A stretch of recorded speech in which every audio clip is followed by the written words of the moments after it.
जय श्री श्याम। आज हम सुनेंगे भगवान शंकर और माता पार्वती की कथा। एक समय की बात है, माता पार्वती घोर तप कर रही थी। उनकी भक्ति और तप को देखकर देवताओं ने शिव जी से माता की मनोकामना पूरी करने के लिए कहा। तब शंकर जी ने पार्वती जी की परीक्षा लेने सप्त ऋषियों को भेजा। सप्त ऋषियों ने माता के सामने शंकर जी के बारे में बहुत कुछ बोला, उनके सैकड़ों अवगुण गिनाए, परंतु इन सब बातों का पार्वती जी पर कोई भी प्रभाव नहीं पड़ा। उन्हें दृढ़ निश्चय और संकल्प के साथ तप जारी रखा। जब इन सब से बात नहीं बनी तो भगवान शंकर ने खुद परीक्षा लेने की ठानी। भगवान शंकर प्रकट हुए और माता पार्वती को वरदान दिया। उसी समय जहाँ माता पार्वती तप कर रही थी, वहीं तालाब के पास मगरमच्छ ने एक लड़के को पकड़ लिया। लड़का बचाने के लिए शोर मचा रहा था। जैसे ही माता को लड़के की आवाज़ सुनाई दी, वह उस ओर भागी। उन्होंने देखा मगरमच्छ लड़के को तालाब के भीतर खींच रहा था। तभी लड़के ने माता को देखा और लड़के ने देवी से कहा, मेरा ना तो माँ है, ना बाप, ना कोई मित्र। माता, आप मेरी रक्षा करें। पार्वती जी ने कहा, हे ग्राह, इस लड़के को छोड़ दो। मगरमच्छ बोला, दिन के छठे पहर में जो कुछ मुझे मिलता है उसे अपना आहार समझकर स्वीकार करना मेरा नियम है। ब्रह्मदेव ने दिन के छठे पहर इस लड़के को भेजा है, मैं इसे क्यों छोड़ूं? पार्वती जी ने विनती की, तुम इसे छोड़ दो, बदले में तुम्हें जो चाहिए वह मुझसे कहो।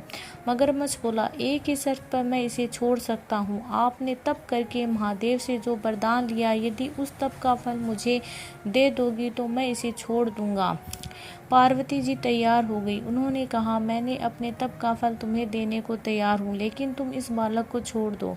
मगरमच्छ ने समझाया, सोच लो देवी, जोश में आकर संकल्प मत लो। हजारों वर्षों तक जैसा तप किया है वह देवताओं के लिए भी संभव नहीं है। उसका सारा फल इस बालक के प्राणों के बदले चला जाएगा। पार्वती जी ने कहा, मेरा निश्चय पक्का है, मैं तुम्हें अपने तप का फल दे दूंगी, तुम इसका जीवन दे दो। मगरमच्छ ने पार्वती जी से तप दान करने का संकल्प करवाया। तप का दान होते ही मगरमच्छ का देह तेज चमकने लगा। मगर बोला, हे पार्वती, देखो तप के प्रभाव से मैं तेजस्वी बन गया हूँ। तुमने जीवन भर की पूंजी एक बच्चे के लिए व्यर्थ कर दी। चाहो तो अपनी भूल सुधारने का एक और मौका दे सकता हूँ। पार्वती जी ने कहा, हे ग्राह, तब तो मैं पुण्य कर सकती हूँ, किंतु यदि तुम इस लड़के को निगल जाते तो क्या इसकी जीवन वापस मिल जाता? देखते ही देखते वह लड़का अदृश्य हो गया। मगरमच्छ विलुप्त हो गया। पार्वती जी ने विचार किया कि मैंने तप तो दान कर दिया, अब पुनः तप आरंभ करती हूँ। माता पार्वती ने फिर से तप करने का संकल्प लिया।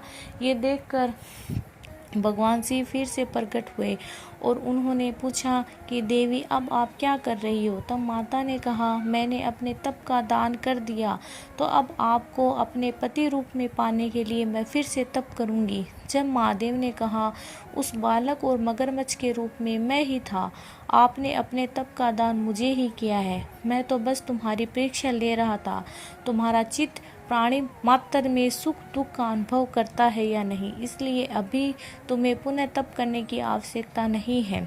ये सब जानने के बाद देवी ने महादेव को प्रणाम कर प्रसन्न मन से विदा किया। बोलो माता पार्वती और भगवान शिव की जय।